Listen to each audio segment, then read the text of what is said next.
आता आपण थोडीशी गंमत, थोडीशी मजा बघणार आहोत. मसावी आणि लसावीची. आपण मसावीपासून सुरुवात करूया. आता इथे दोन संख्या दिलेल्या आहेत, 14 आणि 70. तर त्यांचे मूळ अवयव काढलेले आहेत. 14 चे मूळ अवयव आहेत 2 आणि 7 आणि 70 चे मूळ अवयव आहेत 2, 5 आणि 7. मग आपण सामायिक मूळ अवयव पाहिले आणि मसावी याला 2 गुणिले 7 बरोबर 14. आता आपण अजून एक उदाहरण बघू. 25 आणि 150. 25 चे मूळ अवयव आहेत 5 आणि 5 आणि 150 चे आहेत 2, 3, 5 आणि 5. त्यामुळे मसावी काय आला? 5 गुणिले 5 बरोबर 25. आता ही दोन्ही उदाहरणं पाहिल्यावर आपल्याला दोन्ही उदाहरणांकडे बघून काही लक्षात येतंय का? काही साम्य दिसतंय, काही सारखेपणा दिसतोय आणि काही लक्षात येतंय? दोन्ही उदाहरणांमध्ये असं आहे की एक संख्या ही दुसऱ्या संख्येच्या पाढ्यात येते. म्हणजे 70 हा 14च्या पाढ्यात येतोय. 14 पंचे 70 आणि 150 ही संख्या 25च्या पाढ्यात येते. 25 सख्ख 150 किंवा 150. आणि आपण जर बघितलं तर दोन्हीचे जे मसावी आहेत ते म्हणजे ती छोटी संख्या, म्हणजे जिचा आपण पाढा पाहिला ती संख्या ही त्या दोन्हीचा मसावी येते.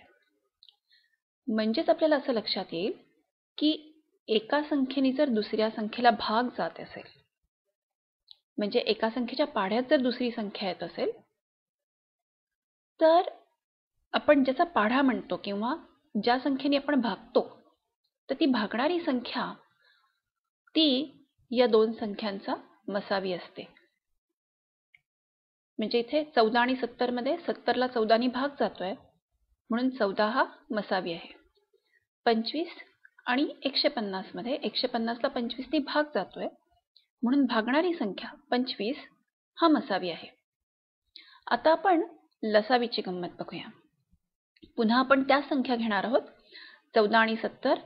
त्याचे मूळ अवयव दिलेले आहेत आणि लसावी काय येणार आहे? आपण सामायिक अवयव घेतले आणि उरलेला अवयव घेतला 5 हा, आणि त्यामुळे लसावी आलेला आहे 70. दुसरं उदाहरण आहे 25 आणि 150. पुन्हा एकदा मूळ अवयव दिलेले आहेत, आपण ते बघितले आणि आपला लसावी आलेला आहे 150.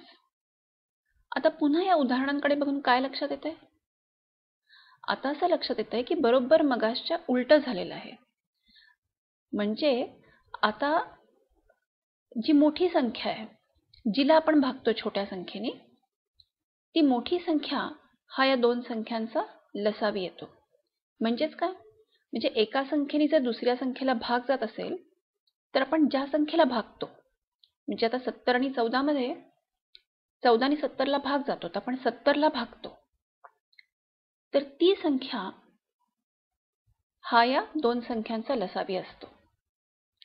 तर असं आपण लसावी आणि मसावी काढायची अजून एक छोटीशी गंमत शिकलोय की आपल्याला जर असं दिसलं की आपल्याला दोन संख्या दिल्या आहेत की ज्यात एका संख्येने दुसऱ्याला भाग जातो, तर आपल्याला मूळ अवयव काढायचे आणि मग त्याच्यातून सामायिक अवयव शोधायचे, असं सगळं करायची काही गरज नाहीये. आता समजा दुसरं कोणी उदाहरण दिलं 6 आणि 24, तर आपण पटकन सांगू शकतो की 6 हा मसावी आहे आणि 24 हा लसावी आहे. किंवा 10 आणि 50. 10 आणि 50 असेल तर 50 हा लसावी आहे आणि 10 हा मसावी आहे. म्हणजे त्यासाठी ही सगळी मूळ अवयव काढण्याची आणि हे सगळं करण्याची गरज नाही. आता आपण अजून थोडीशी गंमत बघूया. आता मी इथे दोन संख्या लिहिलेल्या आहेत.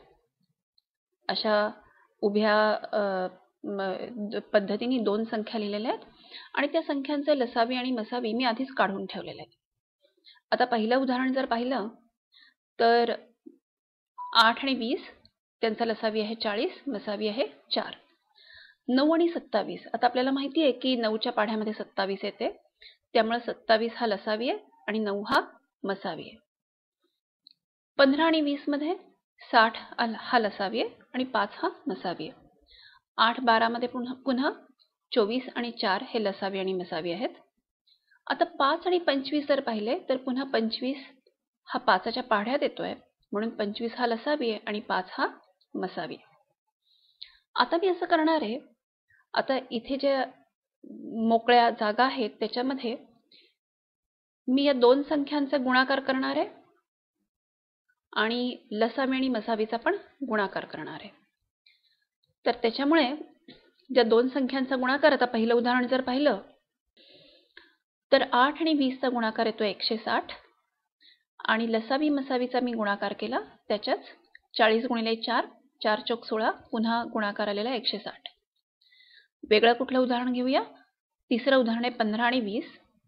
15 दुणे 30, त्यामुळे 15 गुणिले 20 आलंय 300 आणि लसावी मसावीचा गुणाकार करू. 60 गुणिले 5 आलेला आहे पुन्हा 300, 6 पंचे 30. शेवटचं उदाहरण बघू. 25 आणि 5 ज्या संख्या आहेत त्याच पुन्हा संख्या लसावी मसावी म्हणून आलेल्या आहेत, त्यामुळे दोन्हीकडे गुणाकार पण सारखा आलेला आहे. दोन्हीकडे गुणाकार आहे 125. आता याचा अर्थ मला काय समजलं? याचा अर्थ मला असा समजला की जेव्हा मी दोन संख्यांचा गुणाकार करते आणि त्याच दोन संख्यांच्या लसावी आणि मसावीचा गुणाकार करते तेव्हा ते दोन्ही गुणाकार सारखे असतात, समान असतात. म्हणजे दोन संख्यांचा गुणाकार बरोबर त्यांच्या लसावी आणि मसावीचा गुणाकार. आता हे जे मला कळलेलं आहे याचा मला कुठे वापर करता येईल का? काही उपयोग आहे का मला ह्याचा? तर नक्की आहे. आता आपण उदाहरण बघूया. समजा 12 आणि 20 अशा दोन संख्या आपल्याला दिलेल्या आहेत आणि आपल्याला त्या दोन्ही संख्यांचा मसावी पण काढायचा आहे आणि लसावी पण काढायचा आहे. तर आपण काय करू शकतो?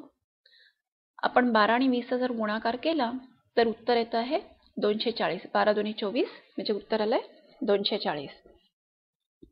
आता मी या संख्यांचा फक्त मसावी जर काढला 4, तर मला पुन्हा लसावी वेगळा काढण्याची गरज नाही. मी कसा लसावी सांगू शकते?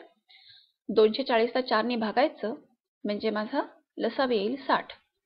कारण काय? लसावी मसावीचा जो गुणाकार आहे तोच संख्यांचा गुणाकार आहे.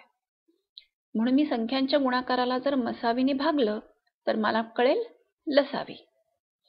तर अशा प्रकारे आपण ही जी गंमत शिकलेलो आहे किंवा ही जी वेगळी युक्ती करायला शिकलोय त्याचा आपण वापर करू शकतो.